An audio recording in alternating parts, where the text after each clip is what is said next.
जय हिंद दोस्तों, स्वागत है आप सभी का प्रहरी न्यूज़ भारत में। इस वक्त हमारी उपस्थिति है उत्तर प्रदेश की राजधानी लखनऊ में। आप सोशल मीडिया के माध्यम से और हमेशा सुर्खियों में रहने वाले जबरियन रिटायर्ड आईपीएस यूपी कैंडिडेट के अमिताभ ठाकुर जी हैं हमारे साथ। इनसे बातचीत करेंगे और वर्तमान समय की राजनीति और तमाम सामाजिक चर्चों और इनसे जुड़ी हुई जो भी घटनाएं हैं इन्हीं से जानने की कोशिश करते हैं। सर, स्वागत है आपका। नमस्कार। आपसे जुड़ी हुई घटनाओं और विवादों के बारे में हम बातचीत करेंगे, लेकिन उससे पहले हम यह जानना चाहते हैं आपके शुरुआती जीवन और आईपीएस बनने तक का सफ़र के बारे में कुछ बताएं हमारे दर्शकों। देखिए, मैं यह कहना चाहूँगा जी कि ज़्यादातर लोगों की तरह मेरा भी एक सामान्य सा जीवन था और मैं एक औसत परिवार का हूँ। मेरे पिता इंजीनियर रहे हैं, मेरी माँ लेक्चरर थीं। हम कोई कमज़ोर परिवार में भी नहीं थे, कोई बहुत धनाढ़ परिवार के भी नहीं थे। हमारी हमें कभी कोई ऐसी समस्या आर्थिक रूप से ईश्वर की कृपा से कभी नहीं आई। बहुत सारे लोगों ने जीवन में जो स्ट्रगल किया है, एक एक काम के लिए जो संघर्ष किया है, उनके संघर्ष की वानगी मैं देता हूँ, उनके संघर्ष की प्रशंसा करता हूँ। मुझे कभी उस प्रकार का संघर्ष स्वयं में नहीं करना पड़ा। लगभग हमेशा जब भी जो मेरी इच्छा रही, जो ज़रूरतें रहीं छोटी बड़ी, वह सब मेरे पिता और मेरे माँ पूर्ण करते रहे। फिर मैं 12वीं के बाद मैं आईआईटी चला गया। उसके बाद कुछ वहाँ से पास किया तो लगभग एक आध 2 साल के अंदर मेरा सिविल सर्विस में हो गया। तो कुल मिला के प्राथमिक अवस्था में मेरी ज़िंदगी काफ़ी स्मूथ रही। मायावती जी के मुख्यमंत्री रहते हुए आपने आरोप लगाया कि आपको सिविल सर्विसेज में रहते हुए आपको प्रमोट नहीं किया गया या आपके साथ वैसा व्यवहार नहीं किया गया जैसा और प्रशासनिक अधिकारियों के साथ किया जाता है। क्या था पूरा मामला? देखिए, मैं अपने करियर को 2 हिस्से में मान के चलता हूँ। जब तक मैं एक रूटीन भंगिमा में चलता रहा, यानी कि जो बड़े नेता हैं और जो आपको विधायक हैं, मंत्री हैं, उनकी बात जब तक मैं सुनता रहा, यद्यपि मैं उनकी गलत बात नहीं सुनता था, लेकिन मतलब मैं उनको 2 टूक जवाब नहीं देता था। और तब तक मेरी ज़िंदगी जो है जैसे सभी अफसरों की चल रही है वैसे चल रही थी, यानी कि पोस्टिंग हो जाना और मतलब आराम से एक प्रकार से नौकरी चलना वगैरह वगैरह। और लेकिन जब से मैंने संघर्ष का पथ चुना, जब से मैंने निर्णय लिया कि मैं अपना रास्ता बनाऊंगा पूर्णतया संविधान के मार्ग पे, पूर्णतया कानून के मार्ग पे, और उसमें कोई विचलन नहीं होने दूंगा।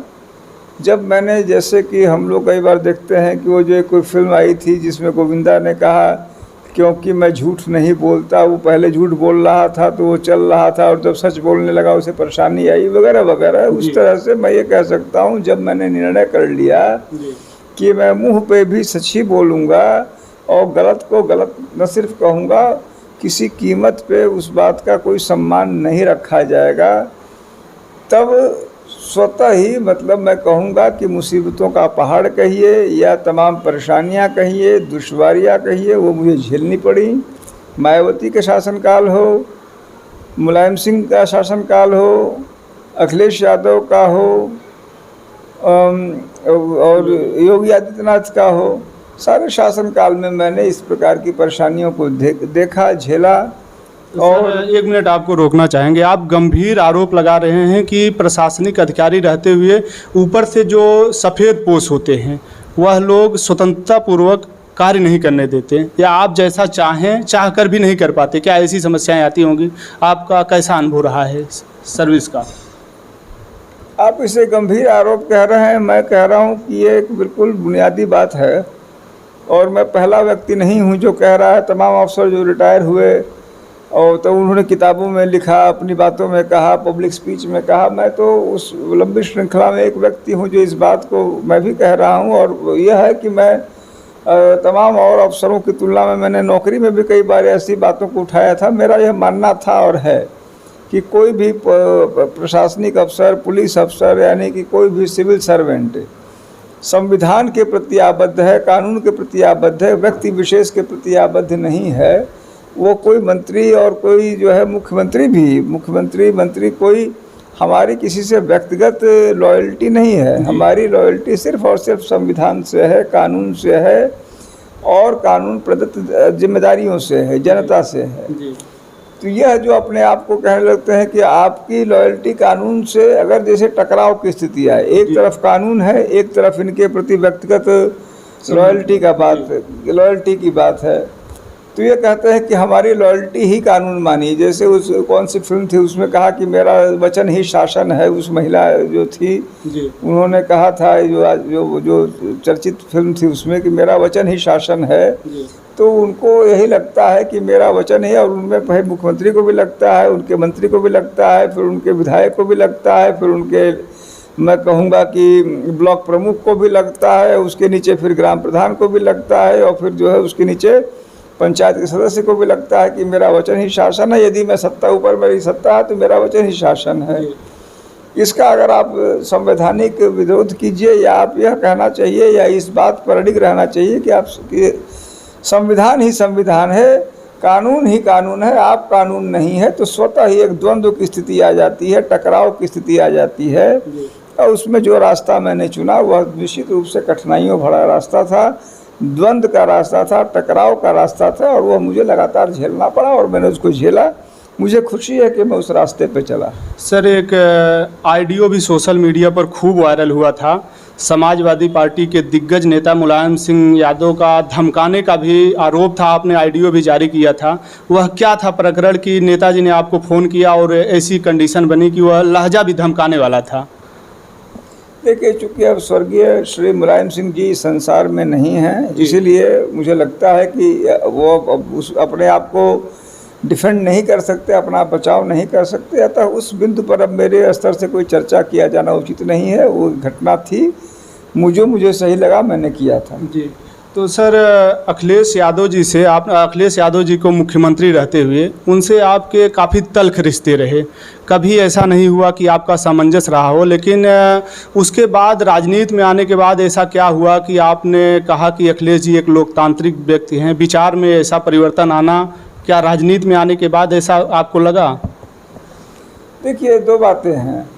जब अखिलेश यादव मुख्यमंत्री थे तब भी मुझे ऐसा नहीं लगता है कि मैंने कभी कहा कि वह जैसे रिश्ते की बात रही हो तो ऐसा रहा कि आपके रिश्ते हमेशा उनसे खटपटाहट होती रही, आपने कभी तल्ख रिश्ते रहे हुए, ऐसा सोशल मीडिया से लेकर मीडिया में चलाया जाता रहा? देखिए, मैं फिर कहूँगा कि तल्ख रिश्ते दो व्यक्तियों में अगर होते हैं तो उसके कई कारण हो सकते हैं। कभी मेरी गलती, कभी उनकी गलती, कभी दोनों की गलती, वगैरह वगैरह। लेकिन तल्ख रिश्ता होना और एक व्यक्ति का मूल्यांकन करना, मेरा यह मानना है कि मेरे किसी से रिश्ते सही हों गलत हों वह अलग चीज़ है, किसी व्यक्ति का मूल्यांकन अलग चीज़ है। यदि मुझे उस व्यक्ति का भी मूल्यांकन करना है जिससे मेरे रिश्ते कथित रूप से अच्छे नहीं हैं, मान लिया जाए, तब भी मुझे निष्प्रिय भाव से, निष्पक्ष भाव से उस व्यक्ति का मूल्यांकन करने का प्रयास करना चाहिए। और मैं यह आज भी मानता हूँ, उस समय भी मानता था कि अखिलेश यादव सामान्य रूप से लोकतांत्रिक विधियों पर विश्वास करते थे। यद्यपि उनके सरकार की गंभीर खामियां थीं, उन खामियों को लेके मैंने उन्हें उठाया। और मुझे ऐसा नहीं लगता कि मेरे कोई तल्ख रिश्ते की बात तो तब आती जब मेरे उनसे कोई रिश्ते हों। हम लोग, मैं अफसर था, वो प्रदेश के मुख्यमंत्री थे, तो उसमें तल्ख रिश्ते वाली बात ही नहीं थी जी। यह जरूर था कि जिन बिंदुओं पर मुझे लगता था कि गलत हो रहा है उन बिंदुओं को मैं उठाने की कोशिश करता था।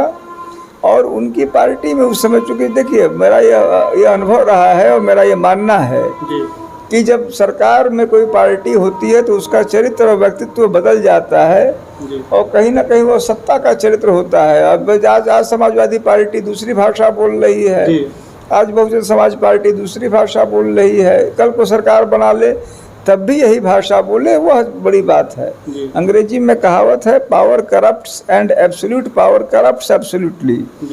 तो ताकत आने पे जो है भाषा का परिवर्तन हो जाता है और उद्देश्यों का परिवर्तन हो जाता है, जो एक खतरनाक स्थिति है। उन स्थितियों में मैंने उन बातों का विरोध किया था और मैं समझता हूँ कि मैं अपनी जगह सही था। सर, अखिलेश और मायावती के कार्यकाल में भी आपने सेवा में रही, लेकिन बीजेपी सरकार कि डबल इंजन की सरकार ने आपको सेवा से ही निकाल कर उखाड़ फेंका, आपने जबरियन रिटायर भी लिखा, खूब वायरल हुआ था, इस पर आप क्या कहेंगे? देखिए, मैं ये मानता हूँ और पूरी शिद्दत से मानता हूँ कि मेरी जो सेवा से निकाले जाने का जो उपक्रम हुआ, जिसको ये अनिवार्य सेवानिवृत्ति कहते हैं, कंपल्सरी रिटायरमेंट, तो वह मेरा मानना है कि ये गैर कानूनी था, अनुचित था, अवैध था। मैंने इस निकाले जाने को सेंट्रल एडमिनिस्ट्रेटिव ट्रिब्यूनल, केंद्रीय प्रशासनिक अभिकरण में चुनौती दी है। प्रकरण अभी वहाँ विचाराधीन है। मैं यह मानता हूँ, मुझे विश्वास है कि मुझे वहाँ से न्याय मिलेगा, क्योंकि जो अनिवार्य सेवानिवृत्ति की शर्त होती है वह मुख्य रूप से यह होता है कि व्यक्ति उस अवस्था, शारीरिक मानसिक अवस्था में न हो कि राजकीय कार्य कर सकता है। मुझे लगता है कि मैं राजकीय कार्य करने के लिए मानसिक शारीरिक रूप से पूर्णतः सक्षम हूँ। तो जब मैं सक्षम हूँ तो राजकीय कार्य क्यों नहीं कर सकता? जी सर, आप उत्तर प्रदेश का बेहतर मुख्यमंत्री किसे मानते हैं? मायावती, अखिलेश या फिर योगी आदित्यनाथ? तीनों में अगर तुलना किया जाए तो बेहतर आप किसको समझते हैं, प्रशासनिक तौर पर या हित के मुद्दे पर? देखिए, मेरा यह मानना है कि इन तीनों में अगर विकास की धारा की बात की जाए और सकारात्मक विकास के सकारात्मक सोच की बात की जाए तो अखिलेश यादव मेरी दृष्टि में सबसे ऊपर माने जाएंगे। अगर कानून व्यवस्था की बात की जाए तो मायावती सबसे ऊपर मानी जाएंगी। अगर लोगों को बरगलाने, लोगों को गलत धारा में ले जाने और लोगों के बीच आपस में बंटवारा करके, तोड़ फोड़ करके सत्ता पर काबिज होने और लोगों को अपना अंधभक्त बनाने का प्रयास करने पर कहा जाए तो उसमें योगी आदित्यनाथ जी नंबर 1 पे होंगे। सर, रेप के आरोपी मऊ के सांसद अतुल राय का सहयोग करने के आरोप में पुलिस आपको घसीटते हुए ले गई और तस्वीर भी वायरल हुई। आप रेपिस्टों का समर्थन करते हैं, इस पर आप क्या कहेंगे? देखिए, इस पर 2 बातें कहूँगा और यह इस प्रश्न के लिए आपका मैं शुक्रिया अदा करूँगा, क्योंकि एक तो जैसे रेपिस्टों का समर्थन एक शब्द है, दूसरा शब्द है कि रेप का आरोप। जिस घटना की आप बात कर रहे हैं, इससे मुझे उम्मीद है कि कई सारे दर्शक जानते होंगे, कई नहीं भी जानते होंगे कि उस रेप के आरोप को कोर्ट ने, मौजूदा जो स्थिति है, जो पहला कोर्ट था, ट्रायल कोर्ट ने गलत पाया। उसने कहा कि यह रेप का आरोप झूठा है, गलत पाया गया और उसको, जो अतुल राय है, उनको बरी किया। मैंने यही बात कही थी कि मेरे पास ऐसे साक्ष्य आए थे जिसमें कहा गया था, जिससे स्पष्ट दिखता था कि अतुल राय को रेप के केस में फंसाया गया है। मैंने कहा था इसकी विधिवत जांच कर ली जाए।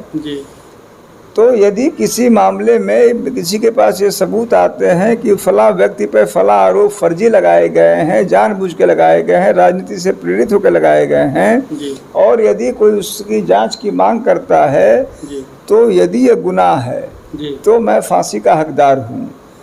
क्योंकि मेरा यह मानना है कि जब तक, अच्छा, सज़ा के भी स्टेज होते हैं, पहले ट्रायल कोर्ट होता है, फिर आपको अपील होती है, हाई कोर्ट, सुप्रीम कोर्ट। तो सुप्रीम कोर्ट तक में भी आप ये जानते हैं, हम जानते हैं कि ऐसे भी केस हुए हैं जब व्यक्ति सुप्रीम कोर्ट में दोषित करार दिया गया है और 20 साल 30 साल बाद ये सामने आया है कि वो निर्दोष था। तो किसी व्यक्ति के बारे में एक चर्चा हो रही है, एक अपराध आरोप लग रहा है, तो दूसरे साक्ष्य आ रहे हैं कि वो शायद दोषी नहीं है, तो इस बात की मांग करना कि वो उन तथ्यों को भी देखा जाए, मैं समझता हूँ यह तो न्याय की आवश्यकता है, न्याय का नैसर्गिक अनिवार्यता है। उस ऐसे आरोप पे मुझे जेल भेजा गया और महीनों मुझे जेल में रखा गया। मैं समझता हूँ यह खुद में कानून का एक घोर उल्लंघन है। दूसरा पहलू इसका यह है कि जो खास करके जो महिला संबंधी अपराध है, मुझे यह लगता है कि इस केस से यह भी प्रकरण जुड़ा हुआ है, खास करके हमारे देश में। हम सभी जानते हैं कि महिलाओं के ऊपर उत्पीड़न होते हैं इस देश में, और यह मतलब कोई अतिशयोक्ति नहीं है। लेकिन दुर्भाग्य का विषय है कि यह भी हम सभी जानते हैं कि महिला संबंधी अपराधों को लेके उनका दुरुपयोग भी होता है। यदि एक तरफ महिलाएं उत्पीड़ित हो रही हैं तो एक तरफ ऐसी भी महिलाएं हैं जो इनका दुरुपयोग कर रही हैं। रेप का मुकदमा हो छेड़खानी का मुकदमा हो। अब पॉक्सो को लेके ये बातें कही जा रही हैं। फिर आपको दहेज का मुकदमा हो, दहेज उत्पीड़न का मुकदमा हो, दहेज हत्या का मुकदमा हो, महिलाओं के मुकदमों को लेके जो चालाक लोग हैं, पीड़ितों की एक लॉट है, चालाक और धूर्तों का एक लॉट है, वह इनको लेके दुरुपयोग कर रहे हैं। तो हमारा और मेरी पार्टी का आज़ाद अधिकार सेना का और मेरा व्यक्तिगत रूप से मानना है कि रेप के केसेस में और महिला जनित सभी अपराधों के केसेस में कोई निश्चित मंतव्य बना के या एक निश्चित दृष्टिकोण बना के कि यदि आरोप लगा दिया तो आरोप सही ही होगा, ऐसा मानना नहीं चाहिए। मेरिट ऑफ द केस पे जाना चाहिए और जो उसके साक्ष्य हैं, साक्ष्यों को निष्पक्ष भाव से उनका आकलन करने के बाद ही दोष निर्धारण किया जाना चाहिए। और पिछले कुछ वर्षों से जो ट्रेंड चल रहा है कि नहीं, अगर आरोप लग गया तो निश्चित रूप से सजा दे दी जाए, यह एक खतरनाक ट्रेंड है, क्योंकि इसका भारी दुरुपयोग होने की संभावना है। और कई बार तो जो वास्तविक पीड़ित महिलाएं हैं वह नहीं आ रही हैं और ये फर्जी वाली कई बार आ जा रही हैं और दंडित भी करा दे रही हैं। तो जो कानून की मूल अवधारणा है कि 100 अपराधी छूट जाएं, एक निरपराध न दंडित हो, उस बुनियादी जो अपराध की अवधारणा पर ये सब अपराध प्रहार कर रहे हैं और समाज के लिए खतरनाक संदेश बन रहे हैं। सर, अतीक अहमद के बेटे के एनकाउंटर स्थल पर लेटकर आपने उसे गलत बताया। यूपी सरकार फर्जी एनकाउंटर को लेकर सवालों के घेरे में रहती है, इस पर आप क्या कहेंगे? जो आपने कहा उसमें स्वतः ही सारी बात है, सवालों के घेरे में रहती है।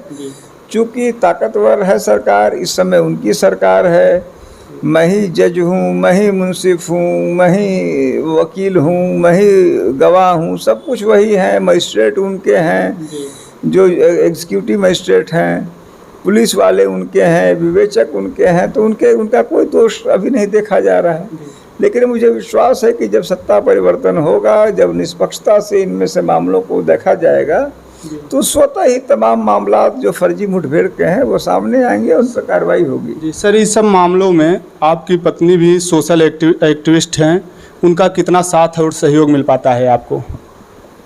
ये मेरे लिए सौभाग्य का विषय है, यह ईश्वर की कृपा है मुझ पे कि मेरी पत्नी डॉक्टर नूतन ठाकुर वह मेरा साथ देती हैं, मेरा सहयोग करती हैं, और इसके लिए मैं ईश्वर का शुक्रगुजार हूँ, अपनी पत्नी का शुक्रगुजार हूँ, अन्यथा मेरे लिए संभव नहीं था। सर, ये सब करते हुए डर नहीं लगता आपको कि इतना सरकार से पंगा ले रहे हैं और सबसे लड़ाई ले रहे हैं, कभी कुछ हो जाए? देखिए, निश्चित रूप से उसका खामियाजा भुगतना पड़ता है कदम कदम पे। अन्य लोगों को जो बहुत आराम से चीज़ें मिल जाती हैं, मुझे एक एक चीज़ के लिए भारी संघर्ष करना पड़ता है। नौकरी से निकाल दिया गया, जेल भेज दिया गया, 7-8 महीने जेल में रहा, जो मैंने कभी सोचा नहीं था। खतरे हमेशा रहते हैं, कोई हत्या कर दे, कोई मार डाले, कोई घर पे चढ़ाई कर दे, सुरक्षा नहीं मिली हुई है, खतरे हमेशा है, उसका भय भी रहता है। लेकिन एक जुनून भी है, एक अंदर से बस कहूँ कि ईश्वरीय प्रेरणा भी है कि जो सही लगता है वो करूँ, वो ईश्वरीय प्रेरणा मुझे लगातार संचालित करती है। सर, आप इस सब बातों से हटकर थोड़ा बात करेंगे अब आपकी पार्टी के बारे में। आपसे जीवन से जुड़ी हुई बातें कर ली हैं, क्योंकि आपने पार्टी भी बना ली है। आप बलिया से चुनाव लड़ने वाले हैं, कितनी सत्यता है? देखिए, मैं चुनाव लड़ना चाहता हूँ, बलिया अभी तक के हिसाब से बलिया से चुनाव लड़ना चाहता हूँ जी। चुनाव लड़ने का कारण मैंने उस समय भी बताया था, आज भी वही है। अभी हमारी कोई बहुत बड़ी पार्टी नहीं है, हमारी बहुत छोटी सी पार्टी है, और हमारी पार्टी का उद्देश्य अन्याय, अत्याचार और भ्रष्टाचार का विरोध है। हमारी पार्टी का उद्देश्य आम नागरिक के अधिकारों के लिए संघर्ष है। उन्हीं बुनियादी सिद्धांतों के लिए हम काम कर रहे हैं। हम धीरे धीरे आगे बढ़ रहे हैं। मुझे खुशी है कि शनय शनय 1, 2, 5, 10, 20, 50 लोग हमसे जुड़ रहे हैं, इन उद्देश्यों के साथ जुड़ रहे हैं। तो हम राजनीति में हैं, लेकिन मुख्य रूप से हम एक पॉलिटिकल मूवमेंट हैं। राजनीति में जो दूषित स्थिति आ गई है, उसमें क्या सुधार हो सकता है, क्या बेहतरी हो सकती है, उसके लिए हम संघर्षरत हैं और आगे भी संघर्षरत रहेंगे। तो सर, लोकसभा चुनाव 2024 की बात करें तो क्या तीसरी बार आप नरेंद्र मोदी को प्रधानमंत्री बनते हुए देख रहे हैं कि इंडिया जो गठबंधन बना है वो कुछ इस बार कमाल कर पाएगा या लड़ाई में है? देखिए, भाजपा को ऐसा भी लगता है कि वह अजेय है। जी और लेकिन जो इतिहास का जो मेरा अपना मानना है जी कि इतिहास अपने अंदर तमाम रहस्य और सरप्राइजेज संजोए रखता है और उसमें हमेशा चकित कर देने की क्षमता होती है। कई बार सतह पे जो नहीं दिख रहा होता है वह अंतःकरण में दिख रहा होता है। 1977 में मैं उसमें बालक ही था, लेकिन इतना अनुभव था कि मैंने देखा पूरे देश में इंदिरा गांधी जी का जलजला था। उन्हीं की पार्टी जो आज दूसरे खेमे में है, उस समय यह लोग प्रताड़ना के खेमे में थे। इंदिरा जी की पार्टी प्रताड़ित करने वालों के खेमे थी। अब समय देखिए, अभी समय का फेर है कि आज इंदिरा जी की पार्टी जो है वो उनका जो पोता है, हाँ पोता है, वह प्रताड़ित हो रहा है और जो है उनका दूसरी पार्टी जिसको उनके लोगों ने प्रताड़ित किया वो इनको प्रताड़ित कर रहे हैं। तो जब वह चक्र बदल सकता है तो यह चक्र भी बदलेगा। बहुत बहुत धन्यवाद सर आपका हमारे साथ जुड़ने के लिए। तो यह थे हमारे साथ यूपी कंडर के मशहूर आईपीएस जबरियन रिटायर्ड अंत्याब ठाकुर जी 2024 के चुनाव के मुद्दे पर और तमाम सामाजिक जो सरोकार और इनके ऊपर जो आरोप है उन तमाम मुद्दों पर इन्होंने बेबाकी से बात रखा। फिलहाल आप लोग जुड़े रहिए हमारे चैनल प्रहरी न्यूज़ भारत के साथ, दिखाते रहेंगे सच। दीजिए इजाज़त। जय हिंद। सौरभ सोशलिस्ट लखनऊ से।